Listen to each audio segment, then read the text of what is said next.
Hello friend, good afternoon. Welcome to online our class CGPS। तो बच्चों, आज जो है अपन अर्थ वाणिज्य के अंतर्गत देखेंगे आपका जो है अध्याय 7 में। बच्चों, आज का 5वें भाग में देखेंगे प्रेरणा का प्रकार।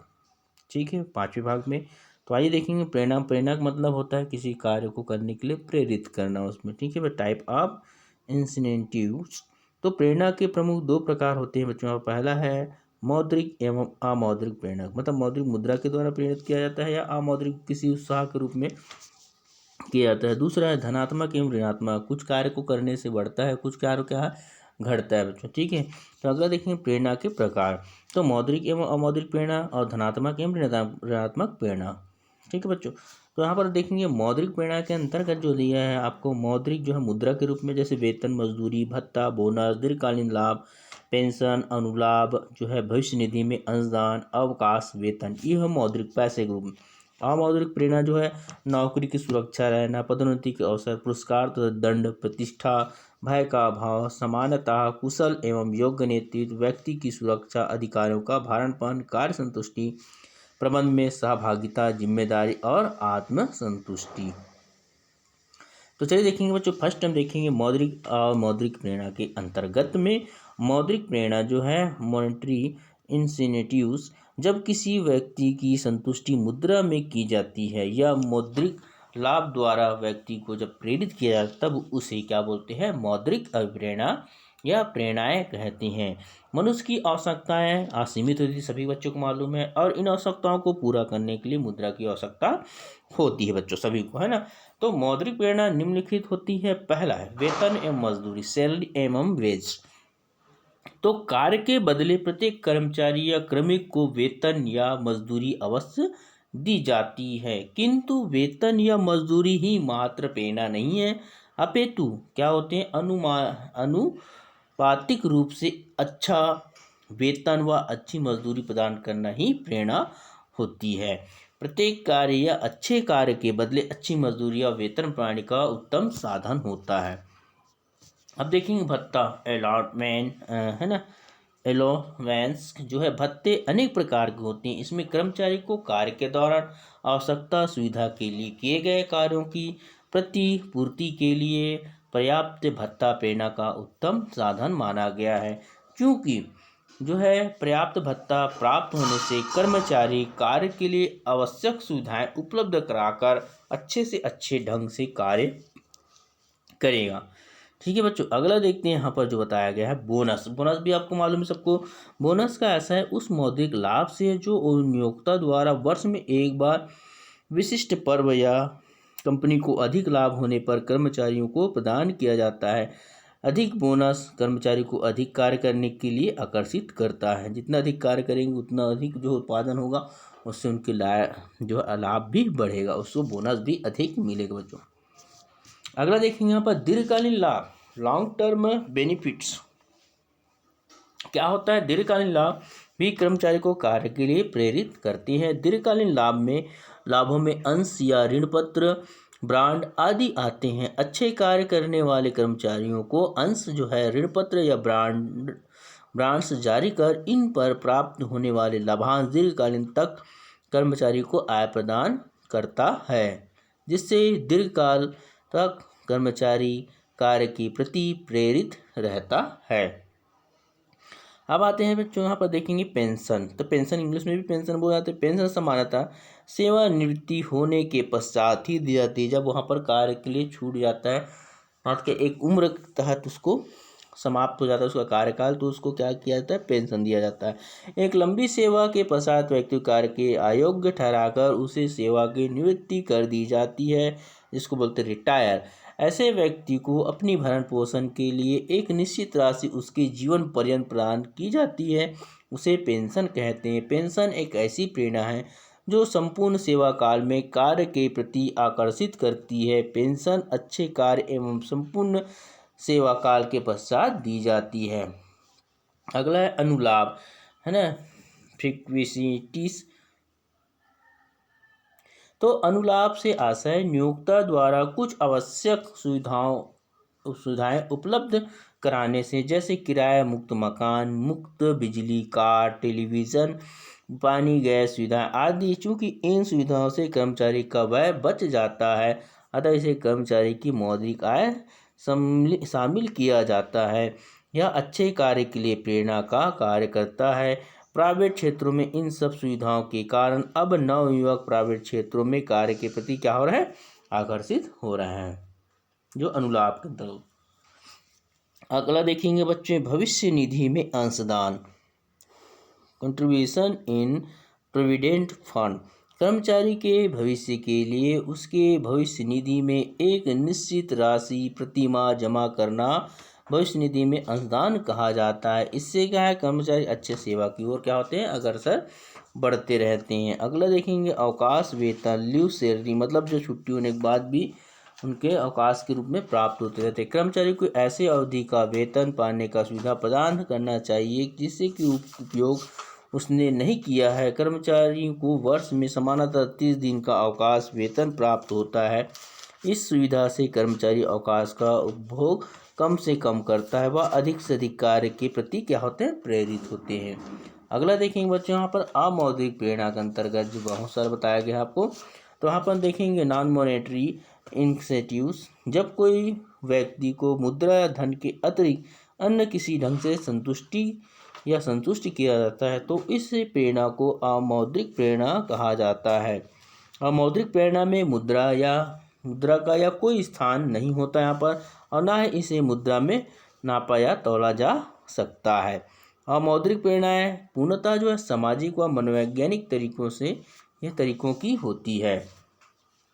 इसमें कोई संदेह नहीं कि मनुष्य रोटी, कपड़ा, मकान एवं अन्य आवश्यकताओं की वस्तुओं के अभाव में अपने आप को असहाय व कमजोर महसूस करता है, किंतु कुछ मनुष्य इन सभी से ऊपर उठकर अपने मान, सम्मान व प्रतिष्ठा को महत्व देता है। आज भी ऐसे अनेक उदाहरण मिलेंगे जिन्होंने नाम के लिए अपना जीवन क्या है, बलिदान कर दिया।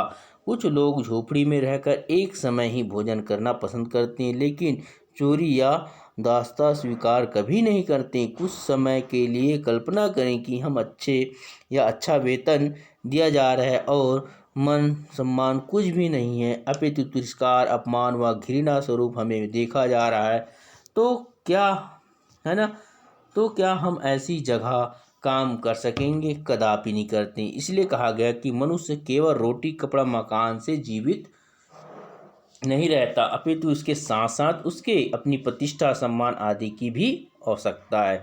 अतः नियोक्ता को चाहिए कि वह सदैव कर्मचारियों की भावनाओं का ध्यान रखे।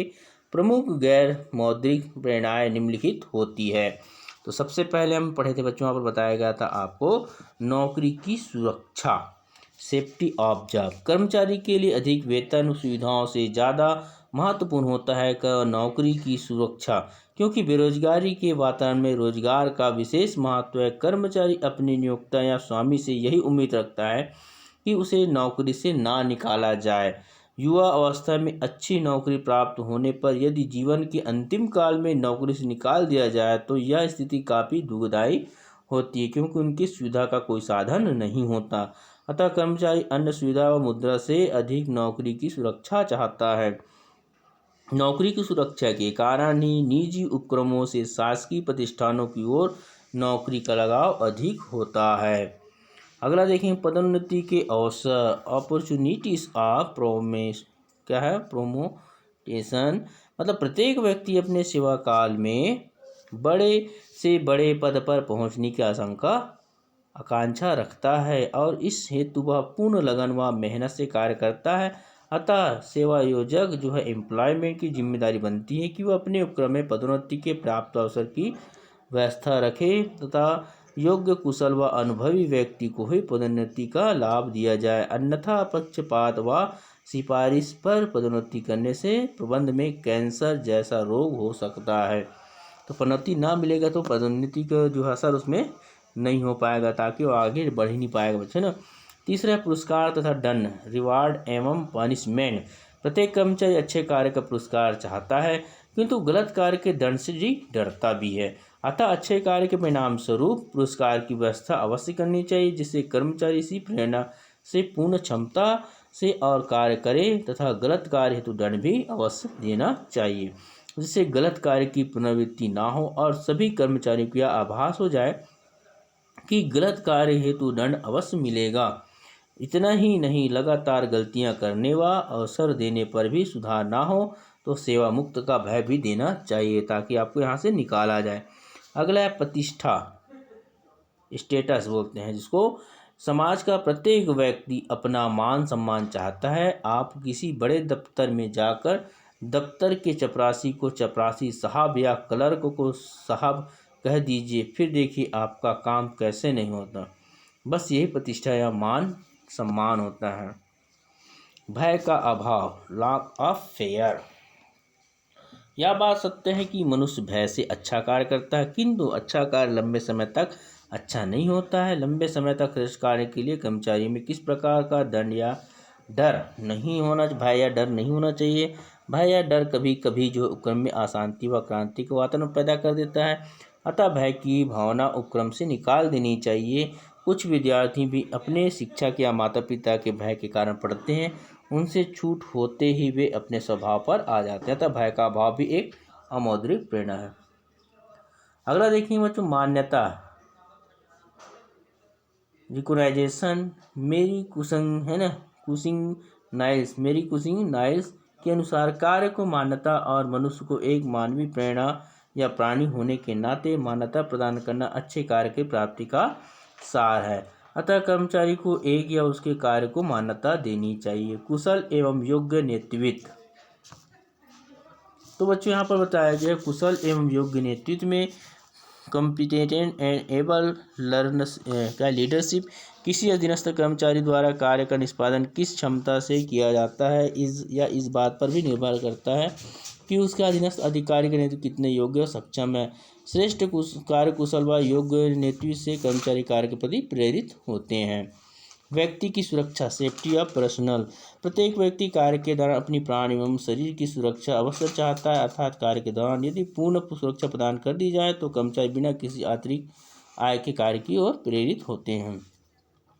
अधिकारियों का भारापण, डिलेगेशन ऑफ द अथॉरिटीज। योग्य एवं कुशल अधीनस्थों को समय समय पर अधिकारियों का भारण अवश्य करना चाहिए, इससे कार्य के प्रति रुझान उत्पन्न होते हैं। कार्य संतुष्टि, जॉब सेटिस्फेक्शन। कार्य संतुष्टि भी अमौद्रिक प्रेरणा को बढ़ाता है। अधीनस्थ के किसी कार्य को यदि अधिकारी प्रोत्साहित कर दे तो वह कर्मचारी अपने कार्य से संतुष्ट हो जाता है और इससे अच्छे कार्य करने की प्रेरणा मिलती है। प्रबंध में सहभागिता मतलब पार्टिसिपेंट इन मैनेजमेंट।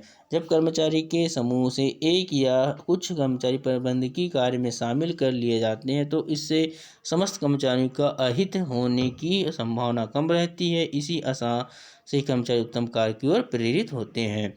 अगला है देखिए 12वां, जिम्मेदारी, रिस्पॉन्सिबिलिटी। अधिकारी जब कभी अपने अधीनस्थों को कुछ उत्तरदायित्व सौंप देते हैं तो अधीनस्थ उसे अपनी जिम्मेदारी समझकर पूर्ण क्षमता से कार्य करने लगता है। इस प्रकार उत्तरदायित्व सौंपने से भी व्यक्ति कार्य के प्रति क्या हो जाते हैं, प्रेरित होते हैं। आत्मसंतुष्टि, अगला बच्चों देखेंगे सेल्फ सर्टिफिकेशन सर्टिफिकेशन।